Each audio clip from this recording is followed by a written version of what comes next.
The Wonder Book of Bible Stories by Logan Marshall, Chapter 23. The Story of the Sermon on the Mount. Among the Jews, there was one class of men hated and despised by the people more than any other. That was the publicans. These were the men who took from the people the tax which the Roman rulers had laid upon the land. Many of these publicans were selfish, grasping, and cruel. They robbed the people, taking more than was right. Some of them were honest men, dealing fairly and taking no more for the tax than was needful. But because so many were wicked, all the publicans were hated alike, and they were called sinners by the people. One day, when Jesus was going out of Capernaum to the seaside, followed by a great crowd of people, he passed a publican, or tax gatherer, who was seated at his table taking money from the people who came to pay their taxes. The man was named Matthew, or Levi, for many Jews had two names. Jesus could look into the hearts of men, and he saw that Matthew was one who might help him as one of his disciples. He looked upon Matthew and said, "Follow me." At once, the publican rose up from his table and left it to go with Jesus. All the people wondered as they saw one of the hated publicans among the disciples, with Peter and John and the rest. But Jesus believed that there is good in all kinds of people. Most of the men who followed him were poor fishermen. None of them, so far as we know, was rich.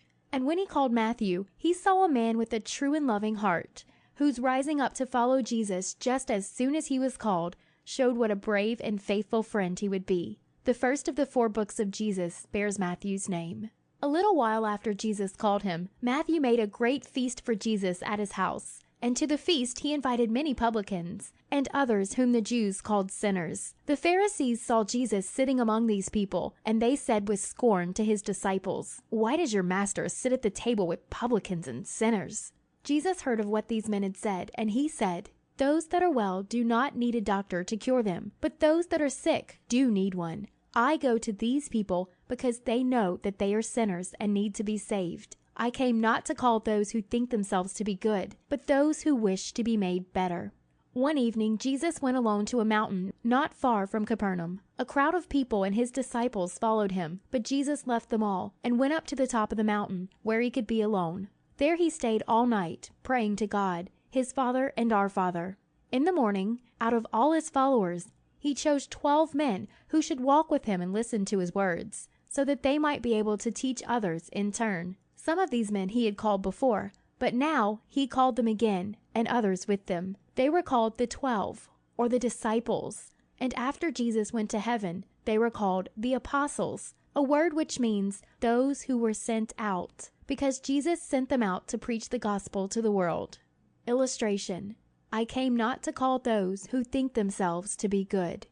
The names of the 12 disciples, or apostles, were these: Simon Peter and his brother Andrew, James and John, the 2 sons of Zebedee, Philip of Bethsaida, and Nathanael, who was also called Bartholomew, a name which means the son of Thomai, Thomas, who was also called Didymus, a name which means a twin, and Matthew the publican, or tax gatherer. Another James, the son of Alphaeus, who was called James the Less, to keep his name apart from the first James, the brother of John, and Lebbaeus, who was also called Thaddeus. Lebbaeus was also called Judas, but he was a different man from another Judas, whose name is always given last. The 11th name was another Simon, who was called the Cananean, or Simon Zelotes. And the last name was Judas Iscariot, who was afterward the traitor. We know very little about most of these men, but some of them in later days did a great work. Simon Peter was a leader among them, but most of them were common sort of men, of whom the best we know is that they loved Jesus and followed him to the end. Some died for him, and some served him in distant and dangerous places. Illustration: Then, on the mountain, he preached. Before all the people who had come to hear him, Jesus called these 12 men to stand by his side. Then, on the mountain, he preached to these disciples and to the great company of people. The disciples stood beside him, and the great crowd of people stood in front, while Jesus spoke. What he said on that day is called the Sermon on the Mount. Matthew wrote it down, and you can read it in his Gospel, in the 5th, 6th, and 7th chapters. Jesus began with these words to his disciples: "Blessed are the poor in spirit, for theirs is the kingdom of heaven. Blessed are they that mourn, for they shall be comforted. Blessed are the meek, for they shall inherit the earth. Blessed are they which do hunger and thirst after righteousness, for they shall be filled. Blessed are the merciful, for they shall obtain mercy. Blessed are the pure in heart, for they shall see God. Blessed are the peacemakers, for they shall be called the children of God.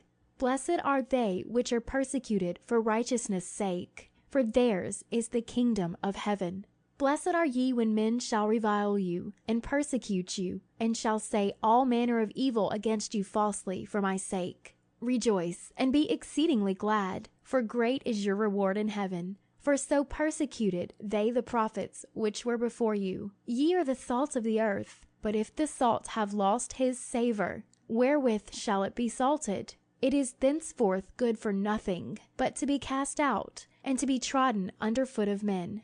Ye are the light of the world. A city that is set on an hill cannot be hid. Neither do men light a candle, and put it under a bushel, but on a candlestick, and it giveth light unto all that are in the house. Let your light so shine before men, that they may see your good works, and glorify your Father, which is in heaven. It was in this Sermon on the Mount that Jesus told the people how they should pray, and he gave them the prayer which we all know as the Lord's Prayer. And this was the end of the sermon. Therefore, whosoever heareth these sayings of mine, and doeth them, I will liken him unto a wise man, which built his house upon a rock. And the rain descended, and the floods came, and the winds blew, and beat upon that house. And it fell not, for it was founded upon a rock. And every one that heareth these sayings of mine, and doeth them not, shall be likened unto a foolish man, who built his house upon the sand. And the rain descended, and the floods came, and the winds blew, and beat upon that house, and it fell, and great was the fall of it. The story of the miracle worker. There was at Capernaum an officer of the Roman army, a man who had under him a company of 100 men. They called him a centurion, a word which means commanding 100. But we shall call him a captain. This man was not a Jew, but was what the Jews called a Gentile, a foreigner, a name which the Jews gave to all people outside their own race. All the world except the Jews themselves were Gentiles. This Roman centurion was a good man, and he loved the Jews, because through them he had heard of God, and he learned how to worship God. Out of his love for the Jews, he had built for them with his own money a synagogue, which may have been the very synagogue in which Jesus taught on the Sabbath days. The centurion had a young servant, a boy whom he loved greatly, and this boy was very sick with the palsy, and near to death. The centurion had heard that Jesus could cure those who were sick, and he asked the chief men of the synagogue, who were called its elders, to go to Jesus and ask him to come and cure his young servant. Illustration: Speak the word, and my servant shall be cured. The elders spoke to Jesus just as he came again to Capernaum after the Sermon on the Mount. They asked Jesus to go with them to the centurion's house, and they said, "He is a worthy man, and it is fitting that you should help him. For, though a Gentile, he loves our people, and he has built for us a synagogue."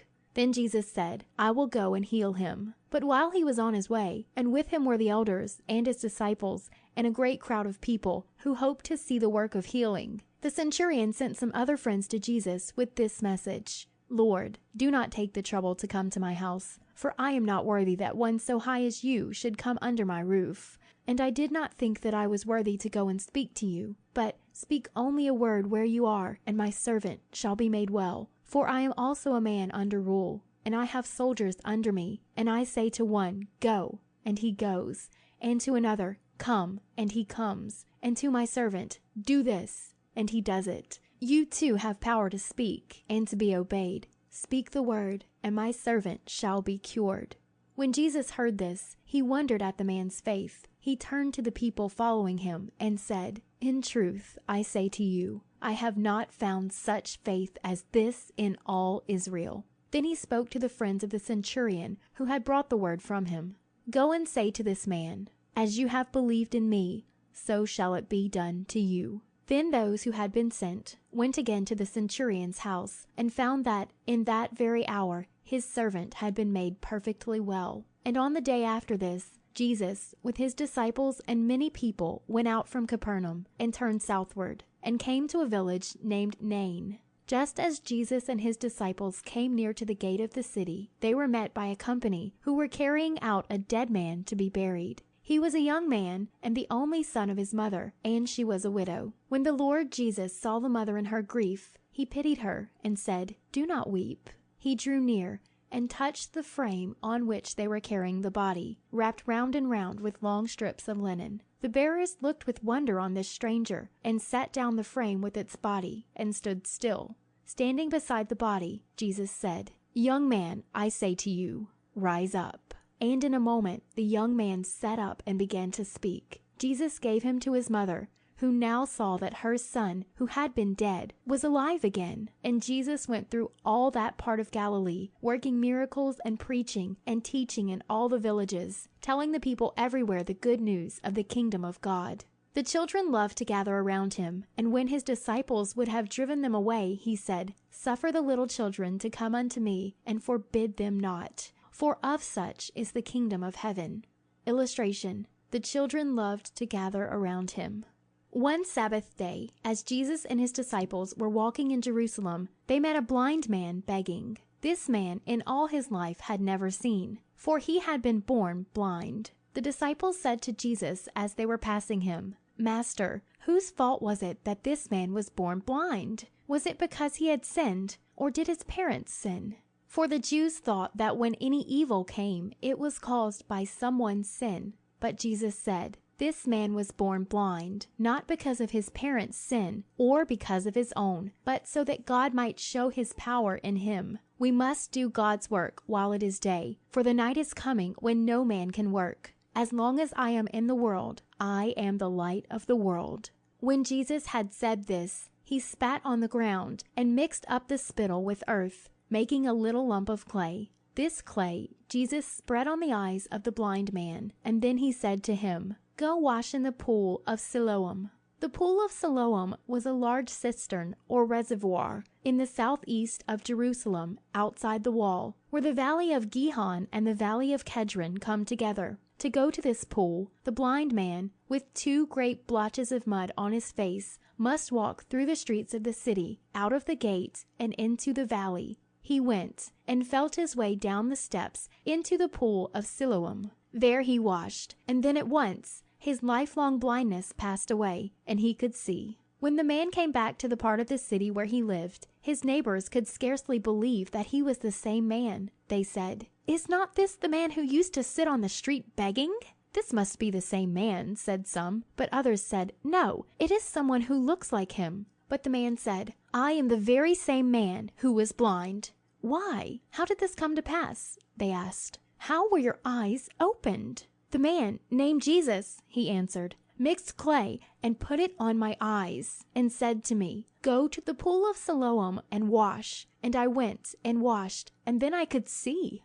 "Where is this man?" they asked him. "I do not know," said the man. Some of the Pharisees, the men who made a show of always obeying the law, asked the man how he had been made to see. He said to them, as he had said before, "A man put clay on my eyes, and I washed, and my sight came to me." Some of the Pharisees said, "The man who did this is not a man of God, because he does not keep the Sabbath. He makes clay and puts it on men's eyes, working on the Sabbath day. He is a sinner." Others said, "How can a man who is a sinner do such wonderful works?" And thus the people were divided in what they thought of Jesus. They asked the man who had been blind, "What do you think of this man who has opened your eyes?" "He is a prophet of God," said the man. But the leading Jew would not believe that this man had gained his sight until they had sent for his father and his mother. The Jews asked them, "Is this your son, who you say was born blind? How is it that he can now see?"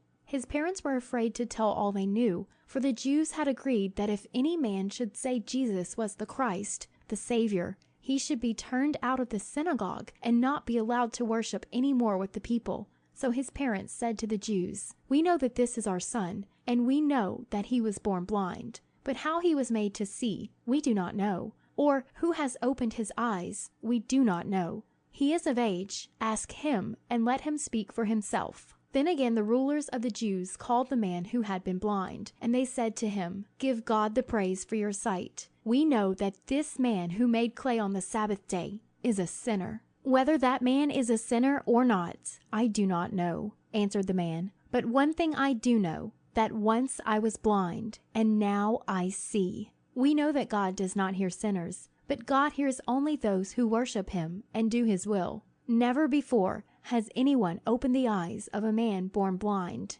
If this man were not from God, he could not do such works as these. The rulers of the Jews, these Pharisees, then said to the man, "You were born in sin, and do you try to teach us?" And they turned him out of the synagogue and would not let anyone worship with him. Jesus heard of this, and when Jesus found him, he said to him, "Do you believe on the Son of God?" The man said, "And who is he, Lord, that I may believe on him?" "You have seen him," said Jesus, "and it is he who now talks with you." The man said, "Lord, I believe." And he fell down before Jesus and worshipped him. End of chapter 23. Recording by Sarah Swart.